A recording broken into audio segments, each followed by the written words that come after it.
छीन टपाक डम डम। हेलो कोडर्स, मेरा नाम आकाश गुप्ता है एंड आप सबका स्वागत है मेरी leet code daily question series में, जिसमें आप लोग संग मैं रोज़ लीड कोड के डेली क्वेश्चन शेयर करता हूँ।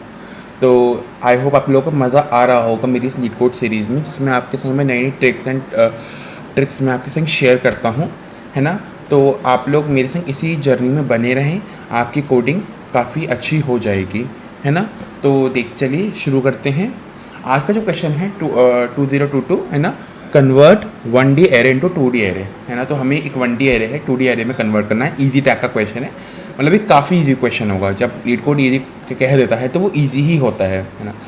तो you are given 0 indexed 1 dimensional integer array original, हमें एक एरे दे रखा है original and 2 integers m into n। You are tasked to create 2 dimensional array, हमें 2D एरे बनाना है जिसमें m रोज और n कॉलम्स होंगे, है ना। Using all elements from original, हमें सारे एलिमेंट्स ओरिजिनल के यूज़ करने हैं, ओरिजिनल इंटीजर एरे जो है। और हमें 2D एरे बनाना है m और n साइज़ का, ठीक है ना, m रोज n कॉलम का।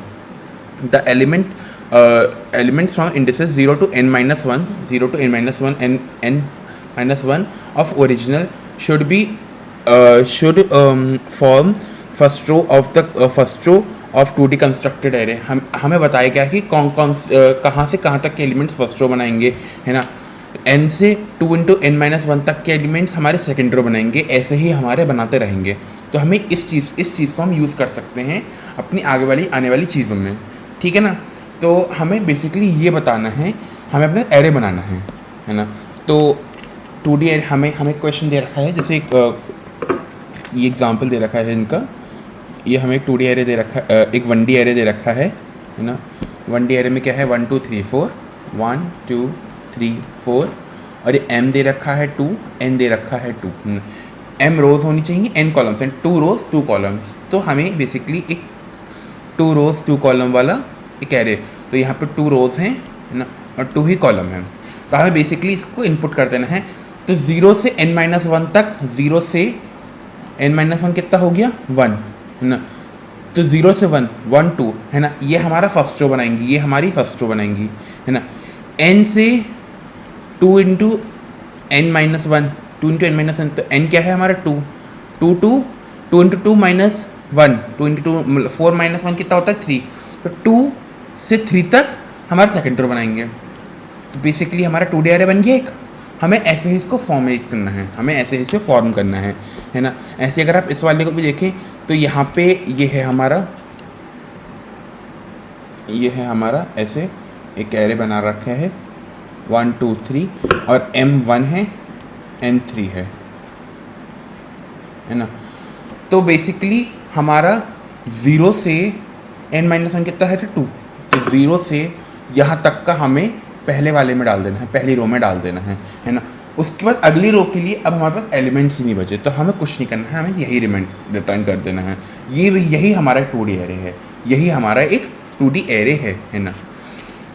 और अगले क्वेश्चन देखो, हम अब पहले ही देख लो, return m into n 2D array constructed according to the above procedure, और n 2D एम्प्टी एरे। हमें एक एम्प्टी एरे भी देना होगा अगर वो इम्पॉसिबल है। इम्पॉसिबल किस केस में होगा, जब हमारा ओरिजिनल का साइज m क्रॉस n के बराबर ना हो, है ना। लेट सपोज ये हमारा जो एरे होता, लेट सपोज हमारा तीसरा एग्जाम्पल में दे रखा है वो है ये, अगर आप क्वेश्चन देख सको तो वो है ये। ओरिजिनल है 1 2 और m और n है 1 और 1, है ना।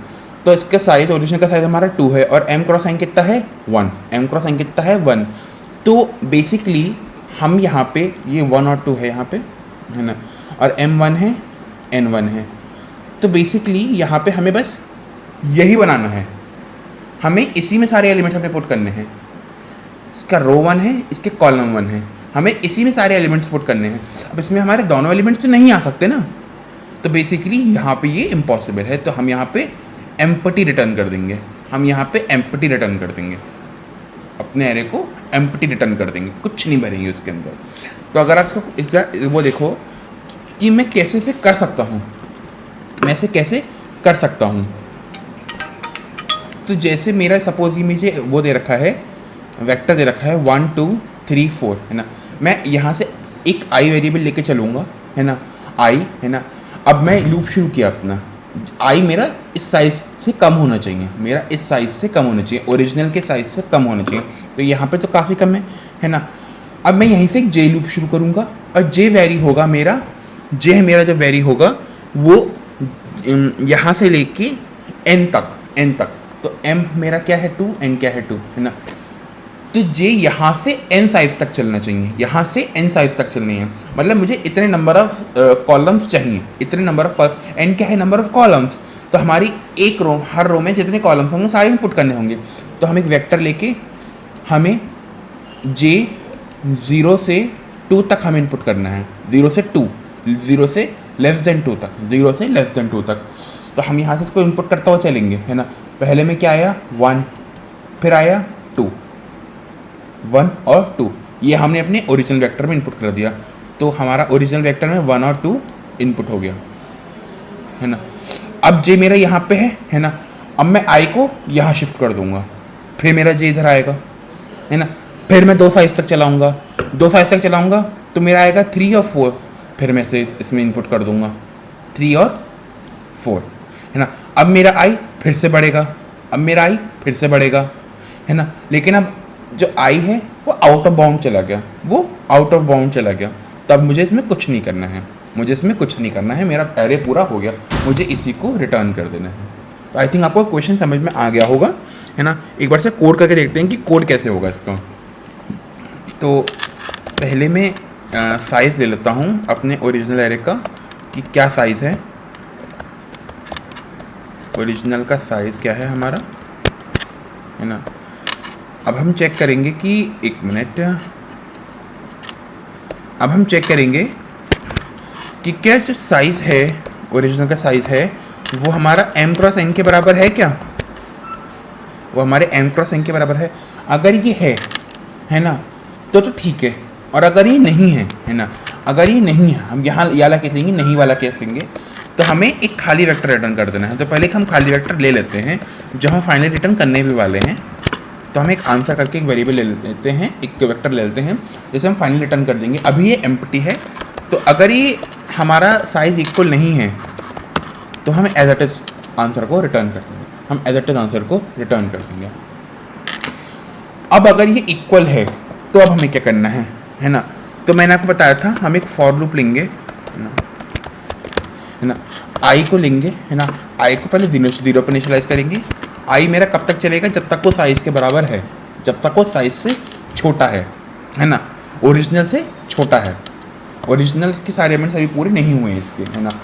और आई को इंक्रीमेंट में किससे करूँगा, जब भी मैं अपना लूप आगे बढ़ाऊँगा तो मेरे जितने एलिमेंट्स मैंने अपने इस लूप में कवर कर लिए होंगे, और मैं कितने कवर कर रहा हूँ according two columns, according two columns. जैसे अगर मैं यहाँ पे देखूँ तो मैं अकॉर्डिंग टू कॉलम्स इतने एलिमेंट डालूंगा पहले, है ना। फिर मेरा आई यहीं से शुरू होगा, मेरा आई अगले से तो शुरू होगा। वैसे अगर मैं यहाँ चेक करूँ तो मेरा आई सपोज यहाँ है, मैंने जे में अपना जब मैंने पहला एलिमेंट डाला उसमें हमने अकॉर्डिंग टू कॉलम्स 3 एलिमेंट डाले, तो मेरा जो अगला आई, मेरा आई जब फिक्स होगा, आगे बढ़ेगा आई, तो मेरा आई इस जे के बाद ही तो आएगा, इस जे के बाद ही आएगा, तो मतलब नंबर ऑफ कॉलम्स के बाद ही आएगा, है ना। तो मैं यहाँ पे लूँगा आई प्लस इक्वल्स टू एन, है ना। एन से इसको बढ़ाऊँगा। अब मैं एक और वेक्टर लूँगा जिसको मैं पुश करूँगा अपने आंसर में, क्योंकि 2D वेक्टर है ना। तो उसके मैं कुछ भी ले लेता हूँ, यहाँ पे लेट सपोज करंट वेक्टर लेता हूँ, है ना। अब इसमें मैं क्या पुश करूँगा, जे को मैं 0 कर देता हूँ, जे, और जे का साइज मेरा कितना होगा, मेरा करंट का साइज कितना होगा, है ना। उसमें कितने नंबर ऑफ एलिमेंट्स होंगे, n हो सकते हैं, है ना। n ही हमारा नंबर ऑफ कॉलम्स हैं, तो n तक हमारे एलिमेंट्स हो सकते हैं, है ना। ये मैं पुश कर सकता हूँ, है ना। अब मैं करंट में पुश बैक करूँगा। करंट में मैं क्या पुश बैक करूँगा, अब ओरिजिनल में ना आई हर एलिमेंट को मार्क कर रहा, ना जे हर एलिमेंट को मार्क कर रहा, लेकिन अगर हम इसका एडिशन करेंगे, लेट सपोज मेरा यहाँ पे लेट सपोज मेरे जैसे यहाँ पे ये है ना, आई 0 है, जे 0 है, इन दोनों का एडिशन 0, तो वो इसे मार्क करेगा। अब मेरा जब जे 1 हो जाएगा तो 0 + 1 1 इसे मार्क करेगा, है ना। मेरा एक कॉलम पूरा हो गया। फिर मेरा आई इधर आएगा, तो आई मेरा 2 को मार्क करेगा, आई मेरा 2 को मार्क करेगा, और जे मेरा 0 को मार्क करेगा। तो आई प्लस जे 2 मेरा इसे मार्क करेगा। तो बेसिकली मुझे यहाँ पे एडिशन लेना है, मुझे यहाँ पे इन दोनों इंडेक्सेस का एडिशन लेना है ना। तो मैं इसे मार्क कर सकता हूँ, है ना। मेरा जब पूरा ही लूप पूरा हो जाएगा, उसके बाद में अपने फाइनल वेक्टर में से इनपुट कर दूंगा, है ना, और इस फाइनल वेक्टर को रिटर्न कर दूंगा। इसमें मैंने इसे रिटर्न कर दिया। वैसे रन करके देखते हैं, ओके, सबमिट करके देखते हैं एक बार कि ये सही से सबमिट हो रहा है या नहीं हो रहा है। वंडरफुल, ये बिल्कुल सही से सबमिट हो रहा है। एक बार इसकी टाइम कॉम्प्लेक्सिटी चेक कर लेते हैं कि क्या कॉम्प्लेक्सिटी आ रही है, m×n, और मेमोरी कॉम्प्लेक्सिटी m×n।